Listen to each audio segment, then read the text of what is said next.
Halo Sobat Sudut semuanya, apa kabarnya hari ini? Semoga kita selalu sehat dan diberikan rezeki yang berlimpah. Dalam video ini, kita akan menyelami sebuah kisah nyata yang penuh pelajaran tentang kehidupan orang-orang yang larut dalam gemerlap duniawi dan gemar mempertontonkan kekayaannya di hadapan publik. Mereka tak ragu memamerkan kemewahan melalui media sosial, mobil mewah, rumah megah, tumpukan uang, hingga gaya hidup serba glamor. Namun, di balik kilau itu semua, tersembunyi kenyataan pahit yang tak terelakkan. Satu persatu dari mereka harus menghadapi kenyataan yang jauh dari apa yang mereka tampilkan, jeratan hukum, tekanan sosial, hingga dinginnya jeruji besi. Bukan hanya sanksi hukum yang datang menjemput, tapi juga peringatan keras dari Sang Maha Kuasa. Sebab kesombongan bukan hanya menyesatkan, tetapi juga mengundang murka ilahi. Nama Mira Hayati dulu dikenal sebagai pemilik produk skincare MH Miracle Whitening Skin. Dengan gaya hidup glamor dan kekayaan yang ia pamerkan di media sosial, ia sempat dijuluki Ratu Emas saat memamerkan tas emasnya yang senilai miliaran rupiah. Bagi pengikutnya, ia adalah simbol kesuksesan dari dunia bisnis kecantikan. Mira Hayati, perempuan kelahiran 1995, memulai karir sebagai biduan dangdut sebelum terjun ke dunia bisnis kecantikan. Pada 9 Juli 2020, ia mendirikan MH Whitening Skin yang kemudian berkembang pesat dengan lebih dari 20.000 reseller di seluruh Indonesia, terutama di Sulawesi, Sumatera, dan Kalimantan. Namanya pun semakin dikenal setelah aksi pamer emas batangan seberat 1 kg yang dibelinya di Arab Saudi pada tahun 2023 menjadi viral di media sosial. Mira bahkan mengklaim produknya telah merambah pasar internasional, termasuk Arab Saudi, Dubai, Malaysia, Hong Kong, dan Taiwan. Polisi pun mengamankan Mira setelah investigasi membuktikan bahwa produk MH Miracle Whitening Skin mengandung merkuri, zat berbahaya bagi kesehatan. Tuduhan ini pun membuat citranya runtuh seketika. Skincare yang dulu diklaimnya aman dan berkualitas justru berpotensi merusak kulit para pengguna. Kepercayaan pelanggan hancur, dan ia pun harus menghadapi konsekuensi hukum. Belakangan, terungkap bahwa selama ini ia sering menggunakan uang palsu saat memamerkan kekayaannya di media sosial. Selanjutnya, ada Fanny Frans yang dulu dielu-elukan sebagai Crazy Rich Makassar. Dari istri seorang sopir angkot, ia membangun kerajaan bisnis skincare hingga bergelimang harta. Gaya hidupnya yang serba mewah terpampang nyata di media sosial, mobil sport, pesta mewah, hingga arisan sultan dengan iuran 100 juta rupiah per bulan.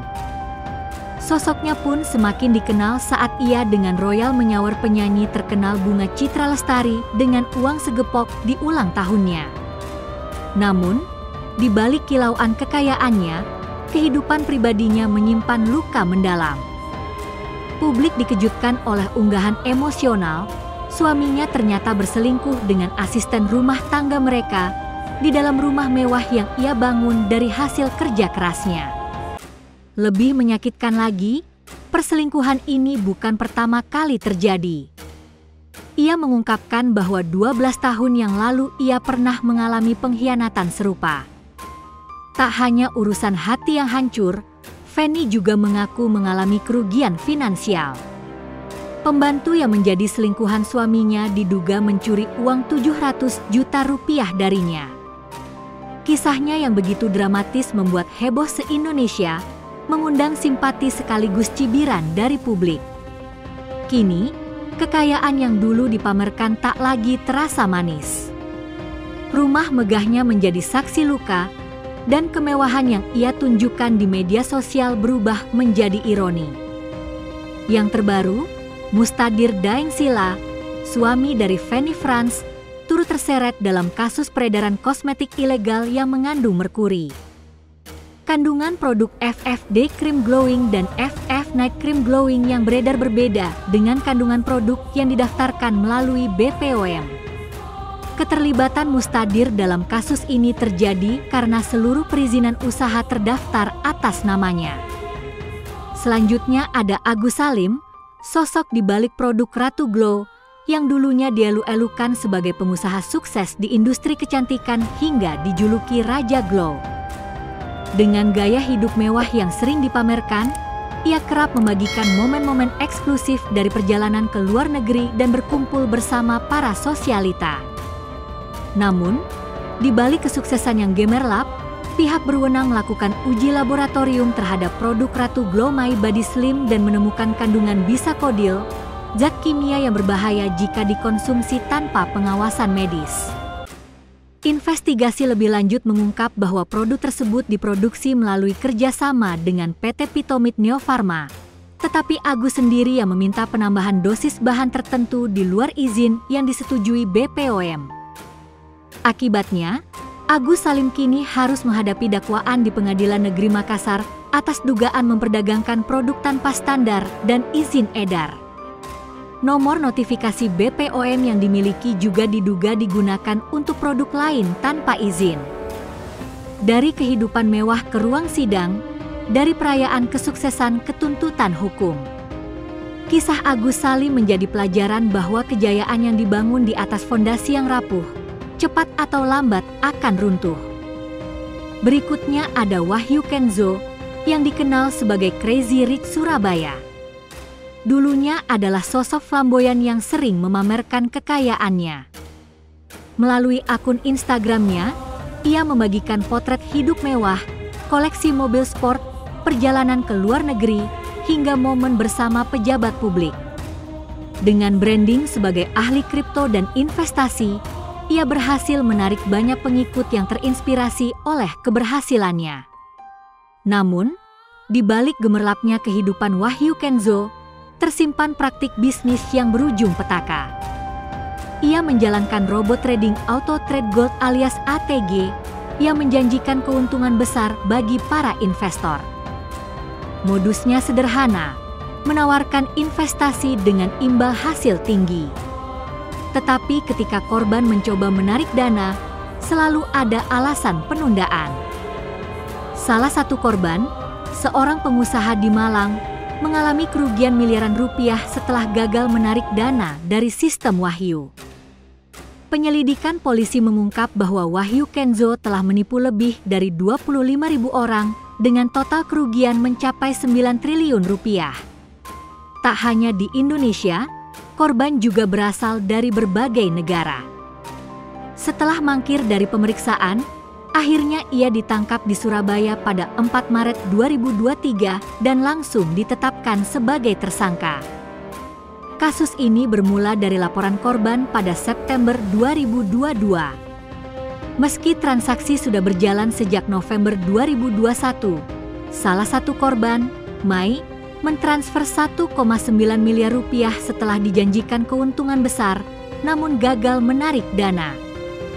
Alasan yang diberikan pihak ATG berkisar dari maintenance server hingga batasan jumlah penarikan. Polisi pun menemukan bahwa ATG tidak memiliki izin resmi hingga Februari 2022. Wahyu Kenzo sempat mangkir dari 2 panggilan pemeriksaan sebelum akhirnya ditangkap. Ia dijerat dengan berbagai pasal terkait perdagangan ilegal, Undang-Undang ITE, serta tindak pidana pencucian uang. Terakhir, terbukti ada 745 laporan telah masuk ke Polresta Malang Kota. Kepolisian terus mengembangkan penyelidikan dan membuka hotline pengaduan untuk korban lainnya. Kini, sosok yang dulu berfoto dengan pejabat dan menikmati kehidupan mewah harus menghadapi kenyataan pahit di balik jeruji besi. Dari selebritas dunia investasi ketahanan penipuan, kisah Wahyu Kenzo menjadi bukti bahwa kesombongan dan keserakahan pada akhirnya akan membawa harga yang mahal. Selanjutnya ada Doni Salmanan, yang dulunya melejit di media sosial sebagai Crazy Rich Bandung. Ia dikenal sebagai trader sukses, YouTuber, dan pengusaha muda yang sering memamerkan gaya hidup mewah. Kehebohan itu bermula ketika ia dengan santai menyawar 1 miliar rupiah kepada Reza Arab dalam sebuah live streaming. Aksi ini membuat publik penasaran, siapa sebenarnya Doni Salmanan? Melalui akun Instagramnya, Doni kerap membagikan potret dirinya dengan koleksi mobil dan motor mewah. Ia juga dikenal sebagai CEO Salmanan Group yang menaungi bisnis coffee shop di Bandung. Semua ini diklaim berasal dari hasil trading di platform binari Option Quotes.